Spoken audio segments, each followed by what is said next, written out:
Naam, mtazamaji, nataka leo tuzungumzie changamoto ya masturbation.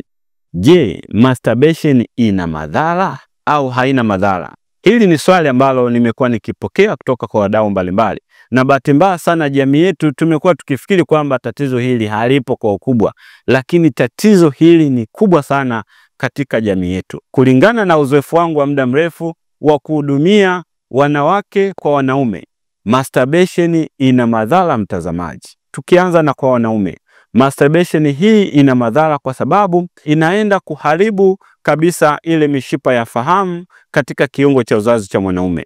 Namna ambavyo Mwenyezi Mungu ametuumba wanawake kwa wanaume, ameweka vile viungo vikiwa na ngozi laini sana ambayo yametengenezwa special kwa ajili ya lile tendo la ndoa. Sasa unapotumia kitu kingine tofauti na kiungo kile halisia, unajiweka katika hatari ya kuharibu hicho kiungo chako na kuanza kusababisha shida mbalimbali.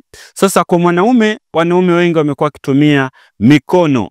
Ngozi katika viganja vya mikono ni ngozi ngumu ambayo unapoitumia katika kujiridhisha au katika mchezo ule wa masturbation, madhara yake ni kwamba unaenda kuharibu ile mishipa ya fahamu ambayo ipo katika kiungo chako cha uzazi. Madhara yake ni kwamba unapoingia katika tendo la ndoa unakosa ule msisimko, unakosa ile hisia wakati wa kushiriki tendo la ndoa.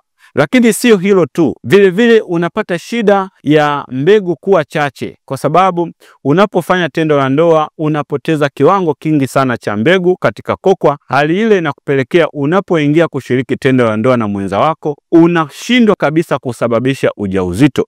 Unapata tatizo ambalo tunalita low sperm count. Lakini vile vile unapata madhara ya kisaikolojia, psychological effects, kwa sababu mtu anapofanya masturbation lengo lake ni kufika kileleni ili aweze kukidhi mahitaji ya mwili. Sasa ile inakupa athari hata unaposhiriki tendo la ndoa na mwenza wako, unawahi sana.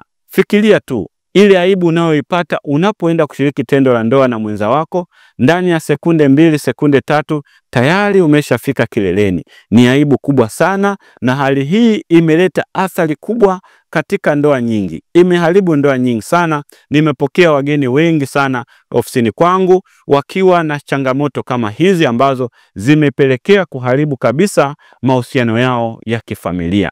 Lakini madhara si kwa upande wa wanaume peke yao, madhara vile vile yapo kwa upande wa kina mama. Akina mama wamekuwa wakitumia vifaa mbalimbali kukidhi mahitaji yao ya mwili, ikiwa ni pamoja na vibrator. Wengine wamekuwa wakitumia vibrator, wengine wanaita toy, matango na kadhalika. Vile vitu huwa vinapotumika vinaenda kuharibu mishipa ya fahamu, na ndio maana kina mama wengi sana wamekuwa kiingia katika tendo la ndoa, anakuambia mimi naposhiriki tendo la ndoa na mwenza wangu sisikii raha yoyote. Lakini vile vile hakuna ute wote unaotengenezwa katika sehemu za siri wakati wa tendo la ndoa, kwa sababu tayari umeshaharibu ile mishipa ya fahamu ambayo hiyo ndiyo inaleta msisimko pamoja na hisia wakati wa tendo la ndoa. Mwisho wa siku sasa watu wanakuwa hawafurahi tendo la ndoa. Mwanamke anakuwa afurahi, lakini hali ile vile vile kwa sababu tayari hata ule uteute hautengenezwi, maana yake inapelekea msuguano na kusababisha maumivu makali wakati wa tendo la ndoa. Kwa hiyo hayo ni madhara ambayo pia mama anayapata wakati wa kufanya mtindo huu wa masturbation. Kwa hiyo kwa maelezo hayo mtazamaji, masturbation ina madhara, na kama wewe mtazamaji unenitazama sasa hivi unafanya huo mchezo, acha mara moja, kwa sababu unapofanya kwa muda mrefu inakuletea madhara. Sasa yawezekana tayari umeshafanya kwa muda mrefu na tayari umeshaathirika, umeshakuwa addicted. Dr. Madila niko hapa kwa ajili ya kukusaidia. Tunao ushauri mzuri kwa watu ambao tayari wameshaathirika na mchezo huu wa masturbation, lakini pia tunazo dawa za kukusaidia ili kusudi kuweza kuondoa yale mapungufu tayari yameshajitokeza katika mfumo wako wa uzazi na kukusaidia.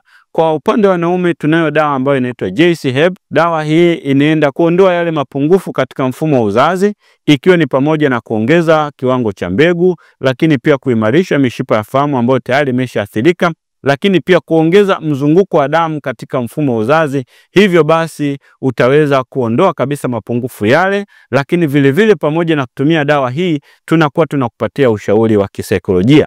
Lakini kwa upande wa kina mama tunayo dawa nzuri ambayo inaitwa Fuem Herb. Dawa hii ikisaidiana na dawa zingine tunakwenda kukusaidia wewe mama unaondoa kabisa mapungufu ambayo tayari yameshasababishwa na hii masturbation. Unachotakiwa wewe ni kututembelea ofisini kwetu. Kwa wakazi wa Dar es Salaam tunapatikana Ubungo Riverside, barabara ya kuelekea jeshini. Tuko hapo tukitoa huduma. Lakini kwa wakazi wa mikoani tunapatikana mikoa mbalimbali katika nchi yetu ya Tanzania. Lakini kuna wale ambao ofisi zetu hazijafika, tunakutumia dawa kwa uaminifu mkubwa kabisa, unazipata kokote uliko. Unachotakiwa wewe sasa hivi ni kuchukua namba yetu ya simu ambayo inapita katika skrini yako hapo, tutazungumza na tutashauriana. Asante sana kwa kunitazama. Naitwa Tabibu Emmanuel Madila kutoka Lupimo Sanitarium Clinic. Karibu tena wakati mwingine.